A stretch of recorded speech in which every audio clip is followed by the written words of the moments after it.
Afternoon. Killian's training this afternoon, so we'll know a little bit more on him, but we're optimistic he'll play. Sean Hoare is back in training. He's back in training. This is his second week, so I'll have a think about that whether what. He's kind of in the last game. He reacted well and all that. So who's this? Ian is fine. He'll start tomorrow. He's fine. He had a little bit of a knock there a couple of weeks back, but he's all right. Ian, we've had a few days since the last game. We got over kind of the disappointment of the shot we conceded so late on. Look, I've been this game too long. It wasn't so much a shock. We would have been disappointed for a split second, but you have to move on from these things. The lads have worked extremely hard to get it to 1-0. Okay, we conceded 2 minutes to go. If somebody had said to me beforehand, listen, a 1-1 draw, I would have took it. It brings the tie back here. And with due respect to us, if we can give a performance tomorrow evening, we'll give ourselves a chance of getting through. Is a potential game with Celtic something that you look forward to, or something you try and forget, given that this game still be played? No, we saw. In fact, we've spoken about it. Look, it's there. We're all aware that Glasgow, Celtic, and Dublin, potentially in the Aviva, would be fantastic for St. Patrick's Athletic in a competitive Champions League game. It doesn't get any better. That said, we could be out of the tournament at 10 o'clock tomorrow night. So we got to make sure our focus and full concentration is about applying ourselves, having a game plan, sticking to it, and giving ourselves a chance of getting through the tie. The away goal must be negated because of the fact that there probably will be goals tomorrow night. It's probably likely to be a scoreless draw. I don't know. Well, it obviously does, yeah, because when we look back on last year, we drew 2-2 with Zalgiris out in Lithuania. Ger scored a fantastic goal, 30 yards. We've come back to Dublin, and in the blink of an eye, it's gone. We lost 2-1 for 45 minutes in that match. I'd say for 44 and a half minutes, we were the better side. They hadn't got a shot on Brendan, and then from a corner, it's clicked down, and they went and scored with a half a minute to go to half time, which turned the whole tie around. All of a sudden, they were in the driving seat, and they scored immediately after that. But I was kind of saying to myself after, like it did in the blink of an eye, it passes by. We don't have to go chasing these tomorrow night. We don't have to be, at the minute they have to beat us tomorrow. They have to score, obviously, to get through here. So I think the onus will be more on them to make sure they've got a game plan to break us down. From our end of it, we want to be compact. It's a bit of a balance of both. Like our league form last year, winning the league, we had the most goals scored the day we won the league, and we had the least amount scored against us. It's that sort of mentality we need for tomorrow night in the game tomorrow night. How important is it to adopt the same approach as you did, try to play football, try use your own game plan in this game, like what's unfamiliar surroundings for our own game? We're quite familiar. We won 4-0 here last year, just to remind you all.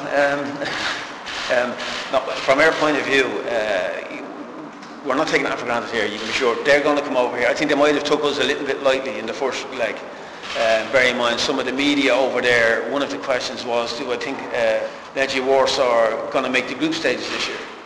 Now, with the greatest respect, they still have to play us. They play a third round team, and they'd have to win a qualifying round. So I think their expectations were and are massive. From our point of view, we just want to get through the tie and see where we go from there. But from theirs, they had different ambitions. Now, I've no doubt tomorrow night they'll have learned quite a bit from us last week, that we're not that bad. And equally from our point of view, we've watched them over the last month in our friendlies. We've played against them. We have a better handle on them as well now. So hopefully, we can add all together, and hopefully we will get a result out of it. There's players that could have talked from the opposition before last week's game was that really well just before you went down the pitch. Not really. I think we obviously heard bits and pieces, but listen, that's the ambition of them as a club. They're expecting to get through into the Champions League group stages. Us as a club, as Liam said, we're looking to progress through the tie. For us as a club to progress through the tie, it's massive. As players and for a club, financial. And obviously for the league, it gives us great profile. But it doesn't. When you step onto the pitch, I don't think the 11 guys they are playing, from my experience as being a player, would ever kind of disrespect the opposition. They just go out. Maybe you just weren't at it that night, but we're expecting a tough game tomorrow. We know that we need to be ready and put it up to them again to make sure that we're on their end of the right results. You had to really keep them out for a lot of the game. I know you could spell before half time, and then you probably had maybe 10 minutes in the middle of the second half, but the rest of us got them attacking you. So the fact that you could have forget about injury time, that 90 minutes that you kept them scoreless must give you a lot of confidence. of course, listen, they're a good side. We knew and we know tomorrow they're going to have a lot of the ball, but you know, we need to realise how good players we are. Lima's obviously signed us a review, you know, to do well domestically and also in this competition as well. I think, as you said, we probably created the better chances, you know, and you know, a stat popped up at one stage on the TV when I was rewatching it, that with 7 shots on target to 1. Nobody would have given us a chance to have that type of, you know, dominance on chances, and they can have all the possession they like, you know, once we're on the right end of the scoreline tomorrow night. That's the only thing that matters. Left winger, Kushak gave you a lot of problems after. He's a good player. He's a good player. Obviously, the first half he was making a lot of runs. He didn't get on any of the balls that came into him, lucky enough. But you know, second half negated him quite well. And you know, listen, it's not just me. They have you know, the big number 3 in midfield. You know, the little guy who drops off into the hole, the lad who scores. They're all good players. They wouldn't be at the club or playing at that level if they weren't. But you know, we need to believe that we can get through this tie. That we need to believe that we're good players as well, you know, and carry that in. And if we're together as a group, we're going to give ourselves a great chance tomorrow evening.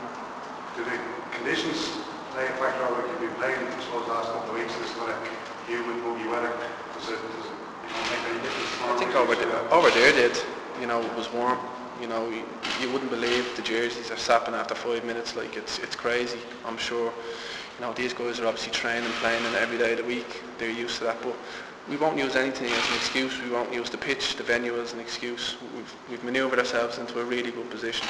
We've just got to make sure that, you know, we're not a hard luck story tomorrow evening, that, you know, we go out, we perform, work on the game plan that Liam is going to give us, and we get through the tie. You mentioned that they probably didn't give you the kind of respect you deserved ahead of the first leg. Do you think that if you keep it tight and compact for the first 15-20 minutes, you can really frustrate them? Because they're coming to Dublin with a point to prove, right? I'd say the lack of respect. I just think when they heard we were sort of, fair to count, part-time, you know, their budget is something like 25 million on the players and whatever. Like, it's just a different league to where we're at here locally. So they just presumed that, you know, it was only then, that's why I had to bring a little, something to the conversation here, that this Zalgiris game was a real benchmark for us last year. Like, Zalgiris went on to beat Punic after they beat us by a goal, 2-1 in Mission Party. Went on to beat Punic from Armenia, and then they beat Lech Poznan. Now, Lech Poznan are the biggest rivals over there. Lech Poznan have a higher coefficient than them. You know, so that same Zalgiris, and Zalgiris then got knocked out by Salzburg from Austria. And that sort of just, you know, it brings a little bit of perspective to the whole thing, you know. From their point of view, I've no doubt, in the first 20 minutes, yeah, absolutely, they'll have some sort of game plan to get at us and see whatever, you know. We've looked at the video, we've looked at all the stuff. We have our own game plan. We're only talking about it again this afternoon and yesterday about what we're going to try and do and how we're going to try and do it. We'll obviously have a plan A and a plan B of whatever's happening, because it doesn't always work to plan, you know. So we've got a game plan that we're going to stick to tomorrow night and see how it goes from there.